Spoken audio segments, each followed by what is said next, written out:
Muy buenos días, compañeros. Pues estamos hoy para hablar acerca de Roma. Resulta ser de que Roma, pues bueno, es una cultura sumamente interesante y el día de hoy estaremos abordando el tema de ellos. Y pues bueno, vamos a ver un poco de esa cultura.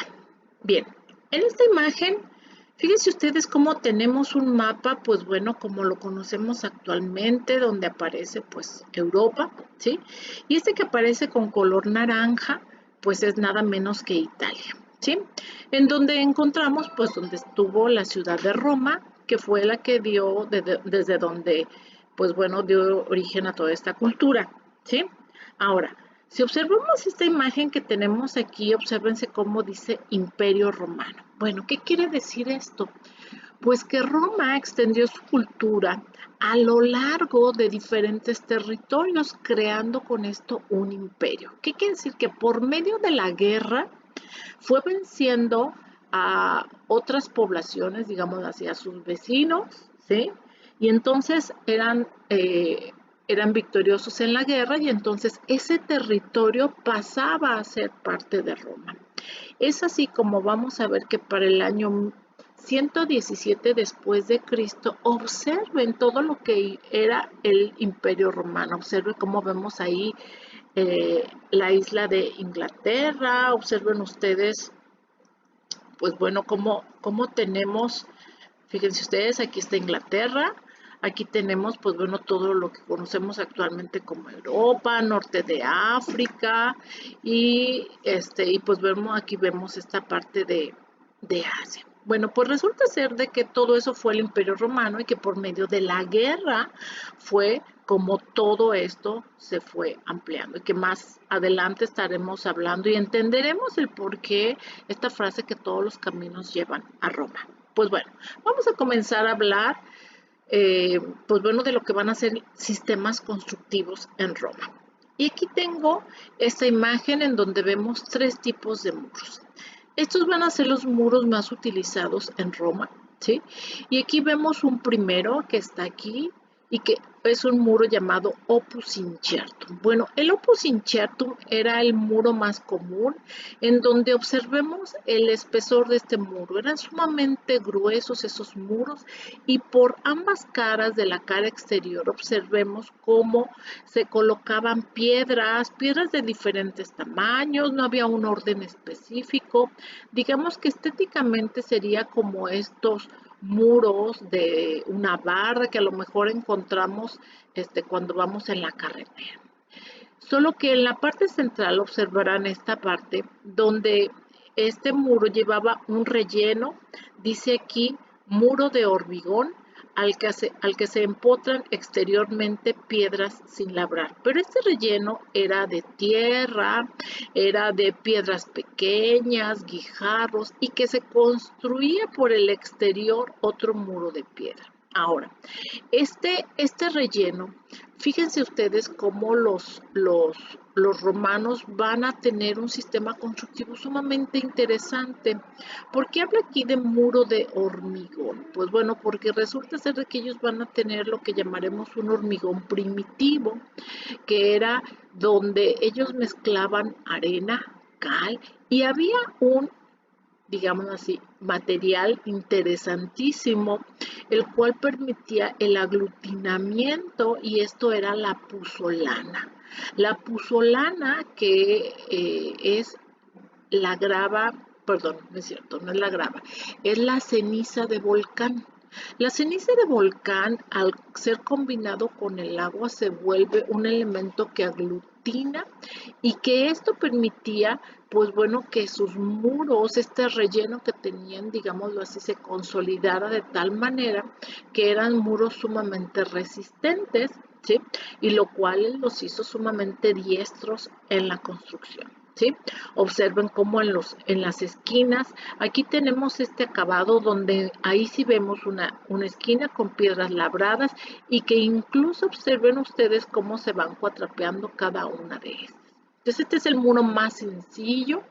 Hay algunos constructores o arquitectos que incluso le llaman a un muro miseria porque no había tamaños de alguna piedra en especial ni labrado de piedra, nada de eso. Bueno, tenemos aquí otro muro, que es este que estamos viendo aquí, es el Opus Testaceum. Este también va a ser un muro sumamente común, ¿sí? Observen por sus caras exteriores cómo podemos ver, pues bueno, lo que es un muro de tabique, ¿sí? En donde dice aquí hecho a base de ladrillos y tejas cocidos unidos por argamasa. Entonces observen cómo aquí volvemos a ver un relleno como el que veíamos en el Opus Incerto, ¿sí? Este es un muro que va a ser sumamente común en Roma. Y aquí tenemos ya un muro bastante más sofisticado, es el Opus Testaceum. Bueno, el Opus Testaceum aquí sí era, digámoslo así, para los muros que se querían, pues bueno, trabajar con bastante más cuidado. Aquí sí vamos a encontrar que las piedras son trabajadas por una de sus caras, ¿sí? Dice aquí, las piezas tienen forma de pirámide y están empotradas en el muro, dejando la base de la pirámide a la vista exterior. Entonces observen incluso cómo se puede ver aquí, cómo tenían una cara donde se ven las piezas romboidales, ¿sí? Como si se creara, digamos así, a 45 grados, pues una retícula.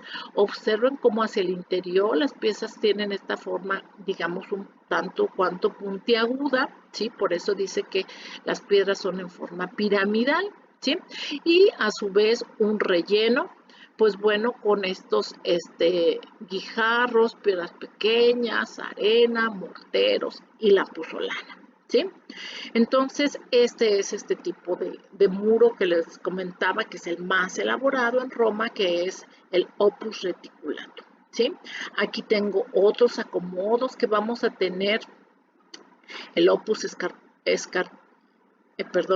Spicatum, o este muro que también se le llamará posteriormente de espinapés, donde observen ustedes cómo los tabiques, pues bueno, van colocados al sesgo y donde termina uno comienza el otro, y pues bueno, este es un muro especial que en su momento en el Renacimiento se utilizará, y será un acomodo de tabiques que se utilizará para construir nada menos que, pues bueno, la cúpula de Santa María de las Flores. Bueno, aquí en esta imagen, pues lo que tenemos son, cómo hacían ellos sus cimientos. Y dice aquí cimiento de hormigón. Y el cimiento era básicamente un ensanchamiento del muro. Esto es, el muro que penetraba en el subsuelo, pero simplemente era un muro más ancho. Así era como ellos hacían sus cimientos, ¿sí? Y pues bueno, la proporción que había, pues bueno, había una proporción más o menos como de un 10% de la altura que tendría ese muro con esta parte que iría entonces anclada al muro en la cimentación. Y luego tenemos esta imagen donde vemos una bóveda de cañón. Chicos, vamos a encontrar que en Roma lograron hacer cosas verdaderamente maravillosas gracias al uso del arco. El arco estructuralmente es una pieza sumamente importante porque vamos a encontrar que los arcos permiten cargar bastante más peso. Esto es, si hablamos de un dintel comparativamente con un arco, pues bueno, estamos hablando que un arco carga más de 3 veces la carga que puede cargar un dintel. Y cuando hablo un dintel, para quienes no estén tan familiarizados con este término, pues un dintel es cuando yo tengo dos elementos de soporte y tengo un cerramiento horizontal. Ese es un vano dintelado. Si yo tengo un vano arcado, es donde las piedras van colocadas así como está en esta imagen, como en un semicírculo. Observen ustedes cómo hay una cimbra y que va marcando el acomodo de las piedras. Y entonces, cuando yo tengo un arco que continúa, entonces estoy hablando de una bóveda. Posiblemente más adelante, en este o en otros temas relacionados, estemos hablando, pues bueno, de las bóvedas y su importancia. Bueno, y vamos a ver aquí otro tema interesante, y es pues bueno, lo que tiene que ver con el teatro. Resulta ser de que el teatro va a tener su origen en el pueblo griego. Y resulta ser de que esta imagen que nosotros vemos aquí, pues es de un teatro griego, en donde los griegos, al tener una topografía accidentada, lo que ellos hacían, que sobre la ladera de una montaña iban esculpiendo lo que sería el graderío, esto es el lugar donde van a estar los espectadores, ¿sí?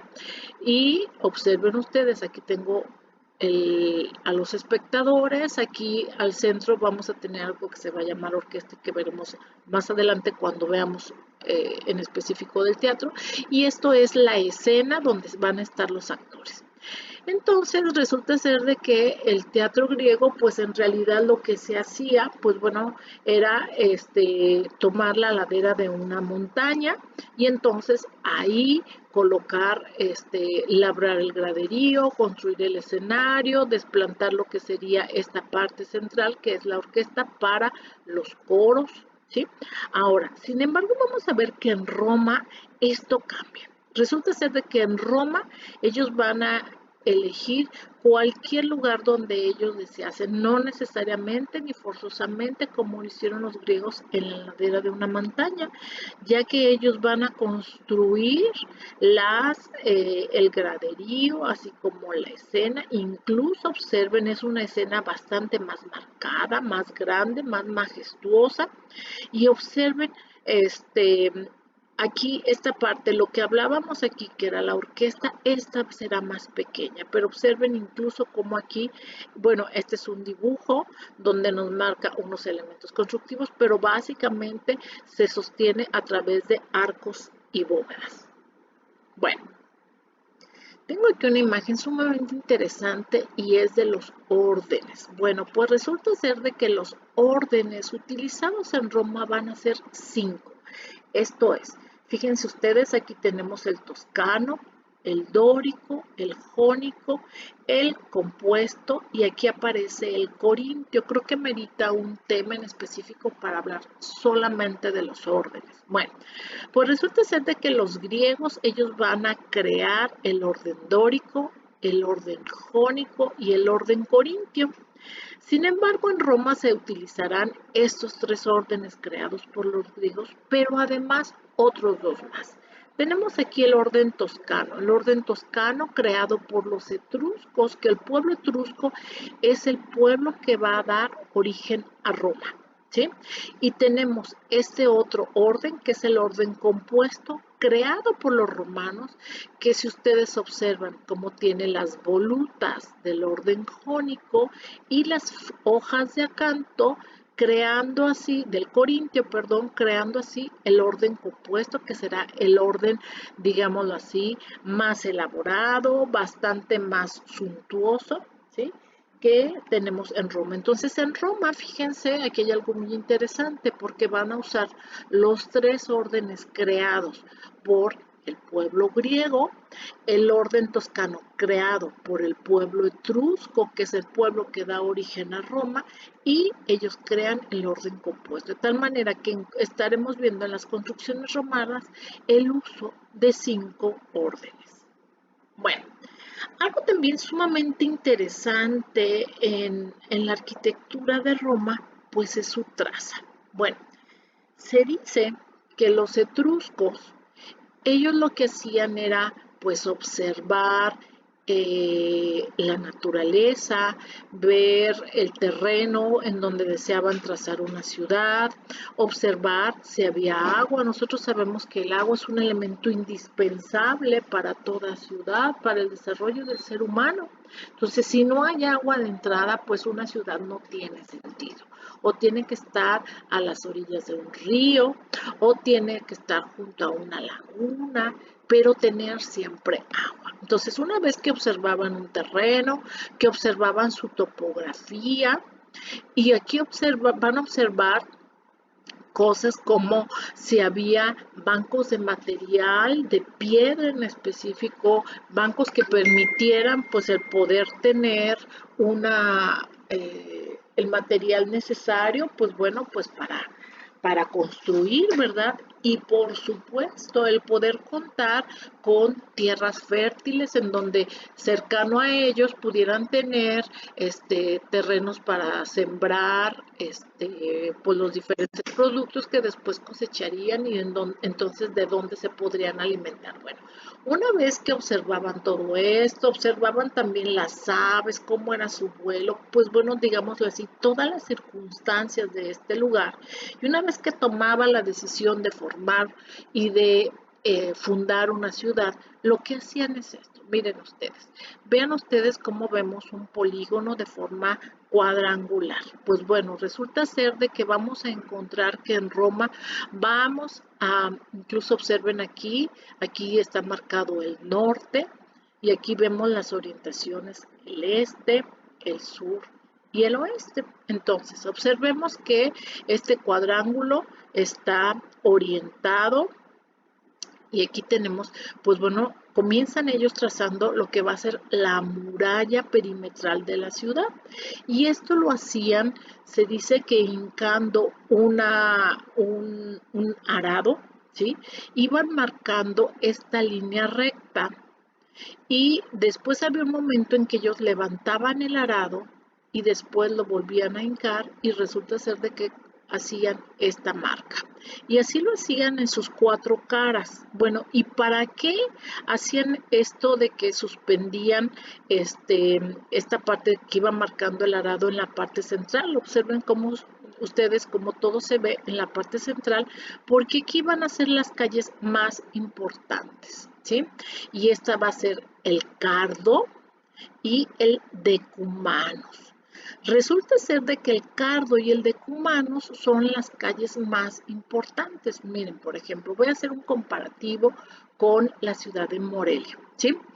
Aquí en nuestra ciudad de Morelia, si se fijan, tenemos una vialidad importante que corre de norte a sur y hay una vialidad bien importante que corre de oriente a poniente. Bueno, si estamos hablando de esta habilidad importante que corre de oriente a poniente o de este a oeste, pues es la avenida Madero. Esto sería lo que los romanos le llamaban decumanos, ¿sí? Y la vialidad importante que corre de norte a sur, pues es nada menos que aquí en Morelia, en la calle Morelos.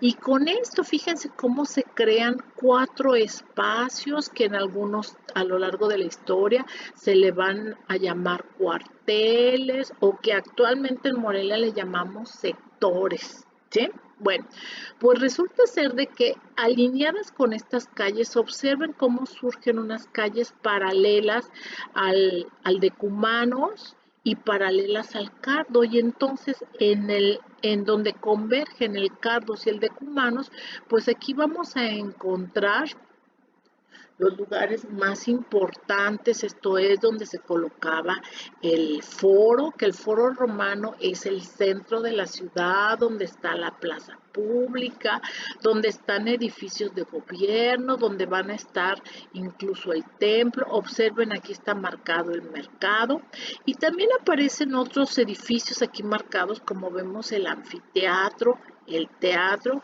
y pues posteriormente estaremos viendo más imágenes de esto. Entonces, toda ciudad, primero etrusca y después romana, tendrá estas características, trazadas a partir de el Cardo y el Decumanos, estará rodeada por una muralla que es este elemento de defensa, es este muro de protección, y esta parte que vemos aquí que se suspende la muralla, pues aquí están las puertas de la ciudad. Resulta ser que para entrar a la ciudad, pues aquí se tenían unas puertas y entonces esas puertas se podrían cerrar y se podrían abrir para permitir o no el acceso de las personas. Entonces, estas eran las puertas de la ciudad, ¿sí? Podemos ver algunas ciudades antiguas en Europa que todavía conservan parte de sus murallas o sus murallas donde podemos encontrar las puertas de la ciudad, ¿sí? Ciudades, por ejemplo, como Por ejemplo, Ávila en España es una ciudad que conserva gran parte de su muralla, o en Italia está San Gemignano, ¿sí? Hay otras ciudades donde ya solamente conservan parte de esa muralla y alguna puerta por ahí que nos podemos encontrar en Barcelona o en Varsovia, en algunos lugares a lo largo, pues bueno, de las diferentes ciudades en Europa. Pero bueno, esta era la forma de cómo fundaban ellos las ciudades. Y que si se fijan es la forma de cómo tenemos nuestras ciudades en México. ¿Y cómo está? Pues bueno, nuestra ciudad de Morelia. Bueno, esta parte voy a hablar de los templos. El templo va a ser el edificio más importante dentro pues bueno, algunas culturas va a ser el templo va a ser el edificio más importante. Para los romanos vamos a ver dos templos en específico que hacen. Bueno, aquí este era, digámoslo así, el templo con la forma ordinaria que ellos tenían de hacerlos y que a su vez este templo es copiado de los griegos, ¿sí? Los griegos van a hacer un templo, solo que los griegos, si ustedes ubican o tienen conocimiento de, por ejemplo, del templo como el Partenón, que es el templo, pues bueno, sin duda más famoso de la cultura griega, pues encontraremos un templo pues con ciertas semejanzas a donde vemos que hay columnas que rodean al templo, ¿sí? Sin embargo, ahí tienen acceso por los cuatro lados. El templo romano va a tener solamente un acceso frontal. Observen ustedes aquí, ¿sí? Observen que tiene diferentes columnas al frente y que de hecho por la disposición del templo vamos a encontrar que tienen diferentes nombres. Por ejemplo, en este caso, este es un templo romano en donde vemos que tienen 6 columnas al frente. Este es un templo hexástilo, ¿sí? Observen cómo tengo arriba de las columnas, tengo este elemento que se le llamará entablamento, ¿sí? Para recibir después un elemento triangular, que es lo que da forma a esta cubierta a dos aguas, y a esto se le llamará frontón. Ahora, el templo romano, observen, aquí se ve al interior, espero lo puedan percibir ustedes, ¿sí? Que aquí está la puerta para entrar al templo y aquí se ve el muro que llega casi hasta los bordes del templo, y entonces encontraremos, no sé si lo alcanzan a distinguir aquí, que este templo llega hasta los bordes de donde tenemos estas columnas, y entonces aquí llega hasta los bordes y aquí serán pilastras. Esto es, dentro del muro surge nada más media columna que está adosada.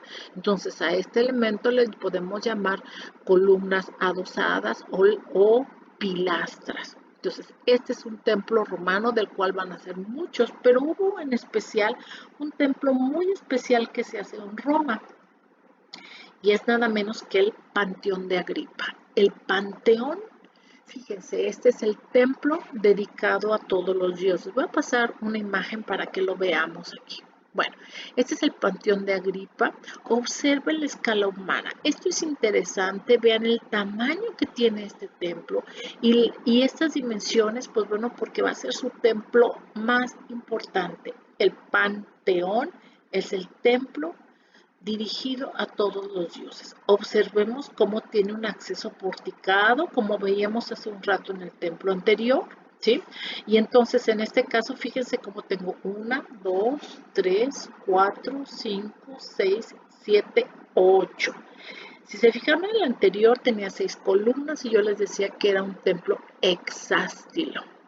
Ahora, este tiene 8 columnas al frente y es un templo octástilo.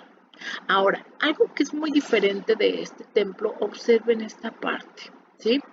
Que en su planta el templo no es una planta rectangular, sino que es una planta diferente. Observen, esto es el interior del templo. Vean cómo tiene una planta. Voy a recorrer algunas imágenes para que ustedes miren. Ahí se percibe muy bien la planta. Es una planta circular y que está cubierto con una enorme cúpula. Pero observen ustedes que esta cúpula tiene un orificio al centro, ¿sí?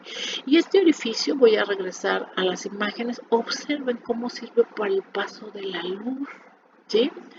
Y entonces aquí hacen una enorme cúpula que es la cúpula de manufactura romana mejor conservada en Roma, y es la cúpula del Panteón de Agripa, ¿sí? Para que nos demos cuenta y más o menos nos demos una idea de las proporciones, este orificio son 9 metros, chicos, y estamos hablando que en esta cúpula cubre un claro alrededor de 48-50 metros, ¿sí? Miren ustedes. Aquí en este caso, a través de estos dibujos vamos a ver, miren aquí, esta es la planta del templo. Observen, esto es el pórtico que veíamos hace un rato, esta es la planta del templo, ¿sí? Esta es la trama del piso que tiene, y aquí observen cómo aquí podemos ver que esta construcción, lo mismo que tiene en su planta, lo va a tener de altura. Es por eso que aquí hay este dibujo en donde se percibe un círculo, ¿sí? Ahora, algo que es interesante, que el círculo es una figura perfecta asociada con Dios, ¿sí? ¿Por qué? Porque el círculo no tiene principio ni fin. Dios no tiene principio ni fin, ¿sí? Y entonces observarán ustedes, aquí vemos incluso en este corte, pues la forma de cómo observen, tenemos un muro sumamente ancho, pero que la cubierta se va volviendo cada vez más esbelta, ¿sí? Con la idea de que sea un menor peso lo que vaya cargando, porque el claro que nosotros tenemos, pues es aquí bastante considerable. Voy a regresar a algunas imágenes, ¿sí? En donde observen, pues bueno, la referencia que tenemos aquí en esta fotografía con el tamaño de los coches, ¿sí? Pues bueno, para darnos cuenta, incluso vean aquí en esta imagen, pues bueno, aparece este círculo que les decía, en este corte transversal del Panteón de Agripa, ¿sí? Y aquí en las fotografías donde vemos la figura humana. Bueno, pues este es el Panteón de Agripa, el templo más importante hecho por los romanos, y es la obra mejor conservada de manufactura romana. Es una cúpula que está hecha a partir de casetones que vemos aquí, y que esta cúpula estuvo recubierta con bronce.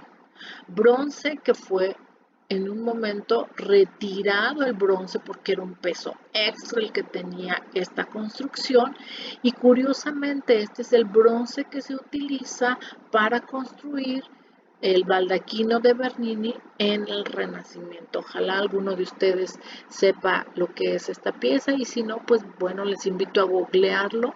Pongan así baldaquino de Bernini y se darán cuenta esta enorme estructura hecha de bronce que está en el interior de la Basílica de San Pedro. Pues bueno, fue hecha con el bronce que recubría pues bueno, la cúpula del Panteón de Agripa, ¿sí? Entonces, pues bueno, con esto hemos hecho, pues bueno, esta introducción a la arquitectura romana.